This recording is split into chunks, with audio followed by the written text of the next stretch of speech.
folks, Rick here. I'm back with another video, and we're here to do a review video of the ZTE Axon 7. I had the phone for a few days, had the opportunity to play with it, and we're going to get into some of the good things about the phone and some of the bad things. But like every video that I do, I get the bad things out the way, and we talk about the good things, and then you can make a decision for yourself whether or not you think the ZTE Axon 7 is the phone for you. Without further ado, I have my co-producer here, my daughter Valentina. You want to say hi? Hello. Okay, so we're gonna get into some of the good and some of the bad things about this phone. So without further ado, let's get into it. All right, so obviously, right out the gate, a lot of reviewers have been discussing this, and this seems to be a problem for me as well. I'm coming from a Samsung Galaxy S7 Edge, and these capacitive buttons right here. Okay, so they're very close together. They're very close together, and they're not backlit. So it's gonna take you a while to get used to the button configuration. Initially, this button here on the left is the back button, the middle button is the home button, and the last button on the right here is your recent apps button. I changed the configuration. One good thing about it, you are able to change it. I changed it where this button is the back button, this one is the recent apps button. And because I was coming from a Galaxy device, that's the way they had it set up, and that's what was most comfortable to me, so I changed it to that. Nevertheless, it's very uncomfortable because it's not backlit. So if you're in a low light situation, there's a lot of issues with me fumbling around trying to figure out which button is which. And later on, we'll get into the Me Pop button. And I found myself, Me Pop button is basically a button that floats around on the screen, and it's like a back button, and you can put it anywhere you want on the screen. And that's a feature I found myself using because the lack of these buttons being backlit. I think if it was backlit, it would be a lot easier to use. And these buttons seem to be more of an afterthought.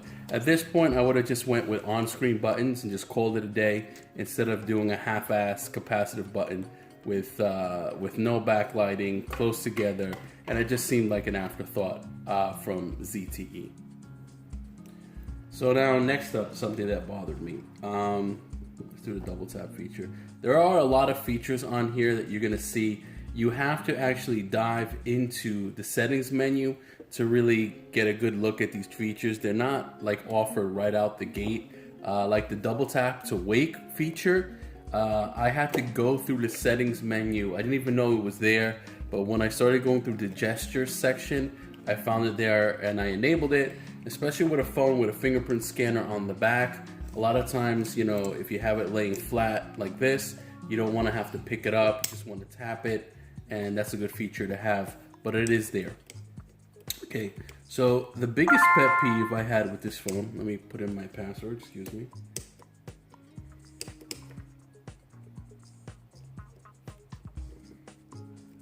Okay, my biggest pet peeve with this phone right here was, I used it on T-Mobile. I'm in New York City. I used it on T-Mobile's 4G network.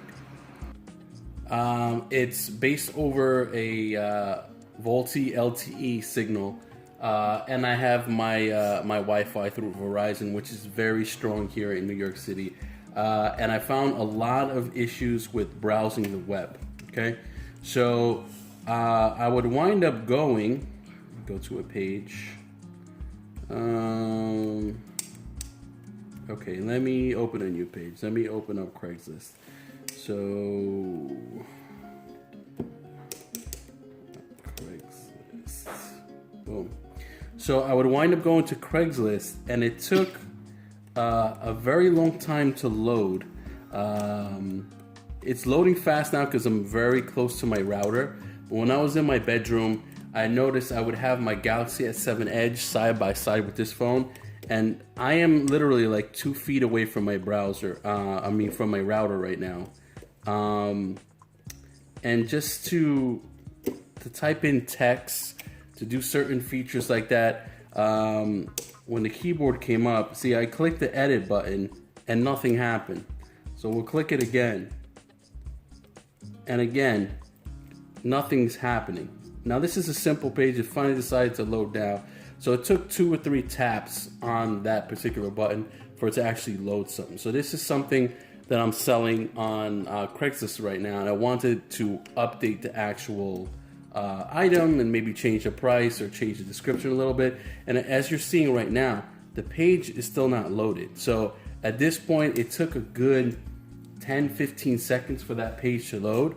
I'm filming right now on the S7 Edge, and if I wasn't, I would show you a side-by-side comparison of how quick that this phone loads compared to the S7 Edge, and it loads fairly slowly, if that's even a word. So I'm gonna type in something here, and let's see if I have the same issue.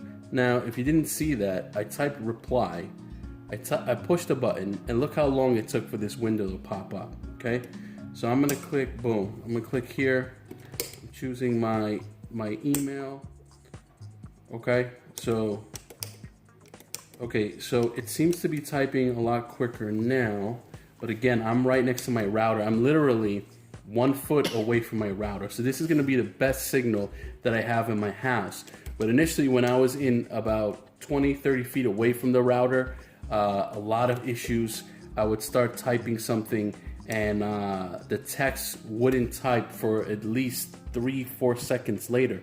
So I typed the letter C, and then it wouldn't pop up for 3-4 seconds. Then I'd continue to type, and those additional letters wouldn't pop up for a couple of minutes later. So what I actually winded up doing was downloading a signal strength tester. I think I have a screenshot here. Hang on 1 second, guys. Let me get to it. All right, guys. This was a screenshot of the best, because right now I don't have my SIM in it because I got so frustrated with the phone. I actually took it out and went back to my old phone. But this is the best LTE signal I had with T-Mobile using this device. So it just barely goes into the speeds that are considered good, okay? So it's just barely there. When I initially put my SIM card in it, it was actually hovering around this 108, negative 108 mark over here. And the lower the number, the better the speed is and the quality is of the actual cellular service that you have here. So right out the gate, I knew this was going to become an issue. Now, to compare apples to apples, I did the same test on my S7 Edge, and the speed difference, or the speed of the internet, was better. It wasn't amazing. It was about at 76, but it was a lot better than what I'm seeing here on this device. So what else? And overall, the main reason why I was getting frustrated with this device actually was the loading of internet pages, the speed in which they actually loaded. Now, comparing this to an S7 Edge, and not to do a full-on comparison just to that phone, but that was the device I was using, everything on the S7 Edge loaded quicker. I had no issues. I had barely any lag, and at the same time, it's running the same processor. It's running the Snapdragon 820. It has 4 gigabytes of RAM, just like the Galaxy S7 Edge. Same GPU, the Adreno 530, and it's running similar displays. So at that point, I'm not understanding why this device is operating so slowly. So next issue, camera. Okay, so this is one of the things that I knew it was going to be somewhat of an issue. So now this device in well-lit situations is very good. The pictures come out great. I'm going to show you guys a sample right now. Give me 1 second. Okay, camera. Okay, so I was actually at a restaurant. So if you guys want to take a look, this is, let me turn up the brightness a little bit.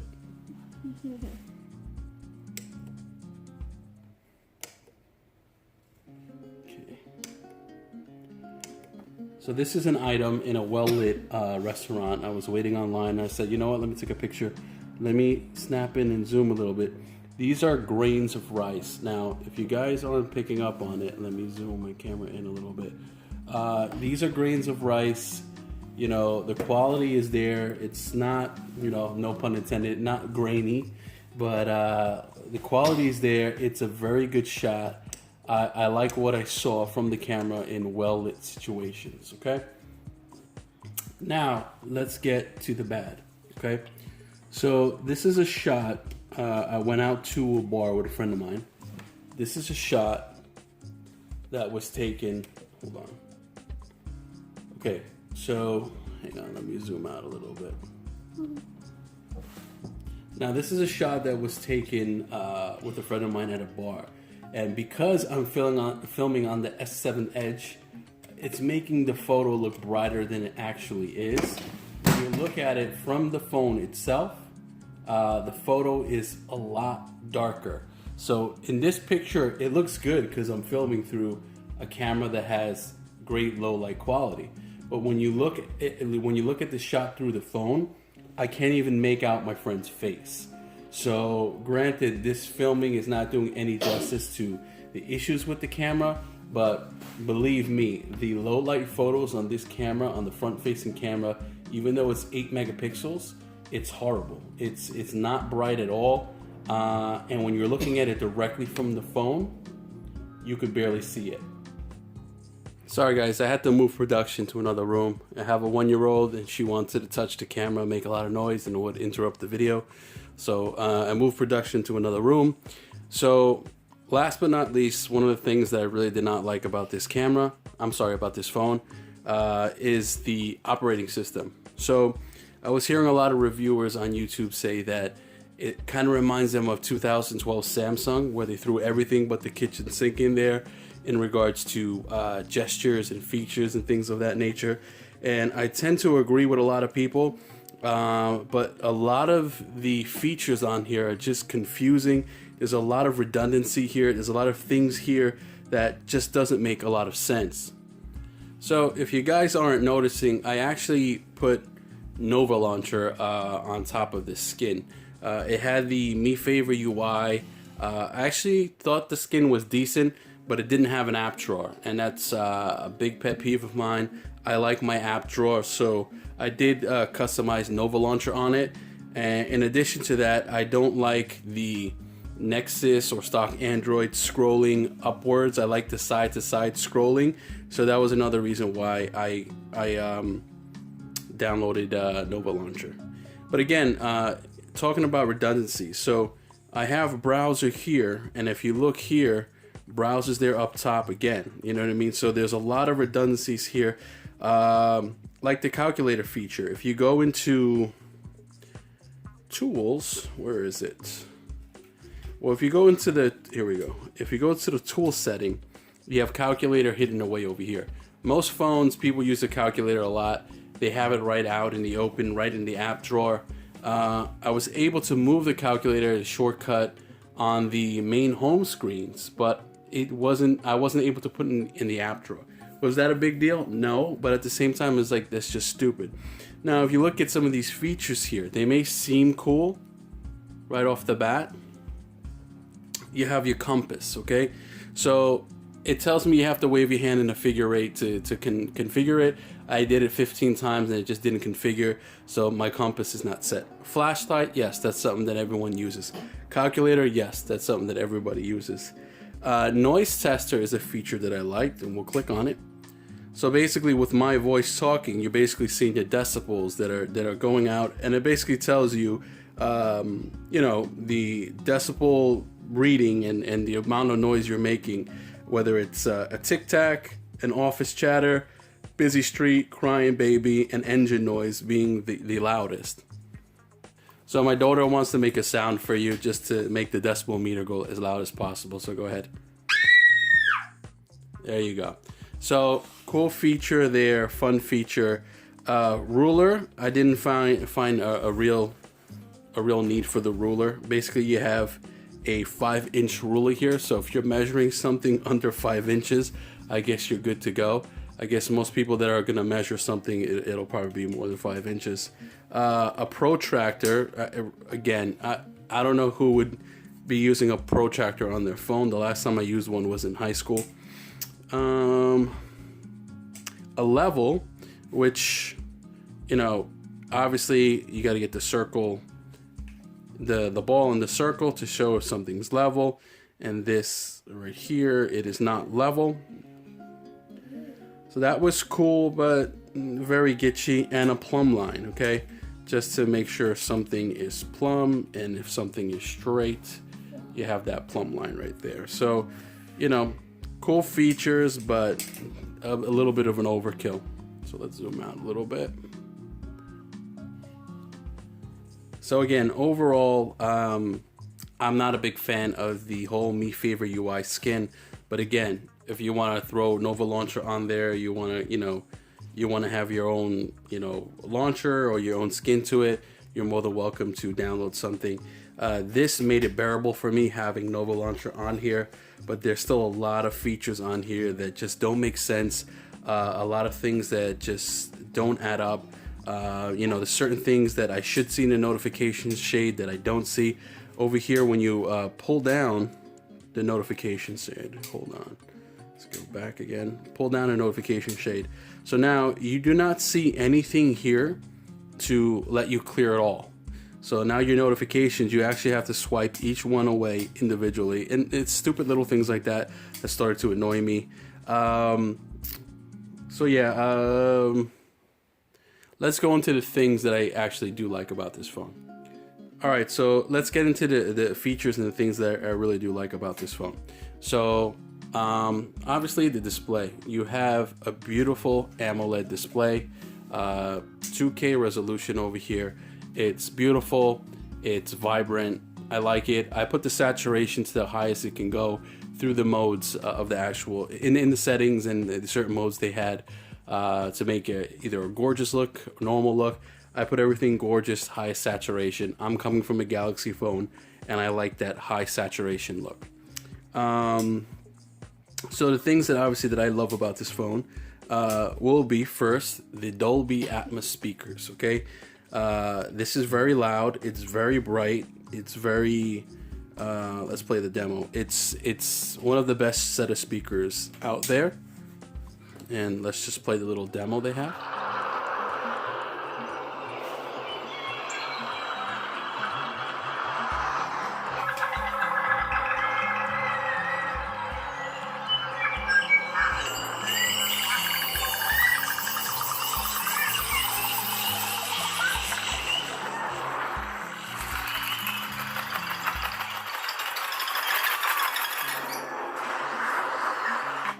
Alright guys, so if you haven't heard, and again, if my single firing speaker and the microphones here on my S7 Edge aren't doing it any justice, that whole demo is very loud, it's very, very vibrant. It's great for watching video content, watching movies, playing music. I love it. This is one of the key features of this phone and one of the main reasons and one of the main drivers why I decided to pull the trigger and purchase this phone. So again, talking about the bad of the camera, let's get into the good of the camera, okay? So I'm not a fan of this camera, okay? So, but I'm not a fan of it in low light photos. Now there's this scary doll that my daughter plays with, okay? So we're gonna go ahead and snap a photo in decent lighting of this doll. Okay. So let's take a look at that photo real quick. So a lot of contrast, a lot of detail. You have a 20 megapixel camera over here.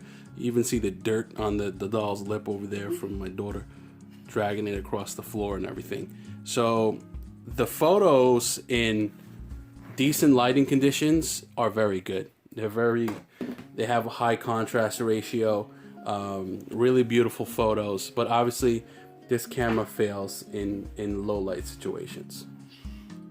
So the next thing that's not amazing, but it does work out pretty fine for me, is the fingerprint scanner.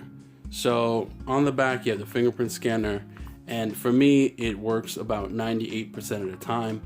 Obviously my finger is dry right now. I have no gunk on it, no grease from food or anything like that, and it works fine.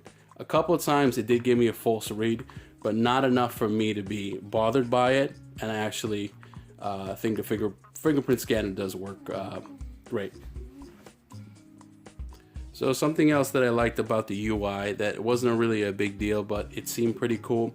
If you haven't noticed already, when you tap to unlock the phone, or when you unlock the phone with any other feature, you have these wallpapers, right? You see this wallpaper of a mountain here. As soon as the phone goes black, okay, I guess you can only tap to wait. As soon as the phone goes black and you open the phone again, it's a different wallpaper, and so on and so on. So I thought that was pretty cool. Every single time you click the lock and unlock button, you're gonna get a different photo there. So it keeps your lock screen wallpaper fresh. You're not used to seeing the same thing over and over again. I thought that was a pretty cool feature. Obviously, with this phone having the ability to have Quick Charge 3.0, I found that to be very beneficial. It has a USB Type-C charging port on the bottom. So you could use that with a lot of Qualcomm proprietary chargers. You can use that with a lot of their proprietary chargers, and I found that to be beneficial. One of the main reasons why I kind of got turned off at OnePlus was that you had to use their charger. You couldn't buy anything aftermarket. It has to be straight from OnePlus with their whole dash charging capability. Again, one small complaint, which might not be a big deal to some people, but for me, it kind of annoyed me. The cable that they're giving you in the box is so short that if you want to charge your phone at the same time and watch content, or, you know, the cable was so short that I couldn't even reach it from my bedside nightstand all the way to my pillow. You know what I mean? My Samsung charger was another foot and a half longer, and small things like that that kind of started annoying me quick. So there are some features on there as well that my daughter really likes. Is like you have voice prompts to lock and unlock certain features. So real quick, you know, I'm not going to demonstrate it for you because I haven't really set it up, but I did try it once or twice. So you do have voice prompts where you could lock features, or you could lock your phone by saying a keyword, whatever. It could be any keyword, and it doesn't matter if people hear it, because it recognizes your specific voice. So if you want to lock something and you want to lock your pictures, or you want to lock your phone altogether, I don't know, you want to say, you know, hopscotch, and that's your word, it'll lock it once it hears that word. So I found that to be a pretty cool feature. So overall, I'm going to say this phone has one of the main reasons, the main drivers why I went for this phone, other than the front firing speakers, is you have all the latest technology. You have the Snapdragon 820. You have the Adreno 530 in there. You have 4 gigabytes of RAM. You have 64 gigs of onboard storage. You have expandability. You have everything that you really want in a flagship device, with the exception of maybe waterproofing. You have everything you want that's there, okay? And then it's an incredible value. Like I said, I got it on Black Friday for $350. It normally goes for $400, but even at $400, that's an incredible value. I got it for $350. I had some issues with their customer service. They gave me another $30 off. Plus, I got a free gift of headphones that I'm gonna sell for $50. So all in all, I'm gonna be paying like $275 for this phone. And what they throw in a screen protector. They throw in a clear case, you know, so right out the box, you don't have to worry about the phone being scratched up or scuffed or anything like that. So right out the box, I think that's an incredible value. They even throw in a micro USB to USB Type-C adapter. So if you have old chargers and, you know, you didn't purchase any extra ones yet, you could still use them. The SIM ejection tool and so on. And not to mention, I have failed to mention, one of the greatest features of this phone is the ZTE Passport. So basically, it is a warranty service that you get for free. Other manufacturers charge you for it. You have the Passport 2.0 in the United States, and that means for 2 years you have protection on this device. If you drop, break it, scratch it, or whatever the case may be, you might have to pay a small deductible, and then from there they'll replace your device for you. So T-Mobile charges you $8 to $10 a month just to have insurance on top of a $150 deductible for the lifetime of the phone. So it's thrown in there for free. If you want to purchase that from OnePlus, you need to pay $80 for it up front to get that extended warranty. This, you have it for free. But to get to the meat and potatoes of what I'm going to do with this phone, am I going to return this phone? Yes, I am. Okay. I was very disappointed with it having all the functionality that it does. I was very disappointed at the fact that basic features just were not working. Maybe it's the review unit I have, or maybe it's the phone itself. A lot of people were disappointed with the low light photos. I was disappointed with the low light photos. Little things like, again, the cable being short. Can I just buy a longer cable? Of course I can. But they take away from the experience. The cable was too short for me. Internet browsing, the web. If I was in certain areas in my house, it just did not work. The web did not work. Via 4G, via Wi-Fi, it just did not work. I wasn't able to replicate it in this video, but I'm telling you, a lot of times I would type in a password and I would type in the whole word and the first letter did not even auto-populate yet. You know what I mean? Loading web pages just took forever. And then I would compare it to the S7 Edge because I was using both devices at the same time to see, you know, which one would load faster. A lot of issues. So the basic features of this phone, if I can't, it could have the best processor, the best screen, best front firing speakers, but if you can't use the phone to load the web or browse the web from your house, then that's an issue. Maybe they could fix that with an update. I don't know. But as of now, I cannot use the phone for basic functionality. I'm not going to keep it. So now it brings me back to that big dilemma that I had from the beginning. Dilemma number one: OnePlus 3T, Moto Z, ZTE Axon 7. That was my biggest problem right now, or BlackBerry D-Tech 60. Okay, that's my biggest problem right now. Which one to go for? And I'm not just going for the best spec version. I'm going for everything. I'm going for great specs, decent camera. I didn't say the best camera, decent camera, great display, and bang for your buck. This was the best phone, bang for your buck. But again, if I can't do basic functions on this phone, I'm gonna have to return it. So all in all, that was my review of the ZTE Axon 7. If you guys have any questions, any comments about this device, please leave it in the comment section below. I will be trying to do a hands down head-to-head ZTE Axon 7 to the Samsung Galaxy S7 Edge in the next few days, so be on the lookout for that video. But right now, guys, I was a little bit disappointed with ZTE, and that's it. That's my video. I'll see you guys in the next one. Please like and subscribe. See you guys in the next one.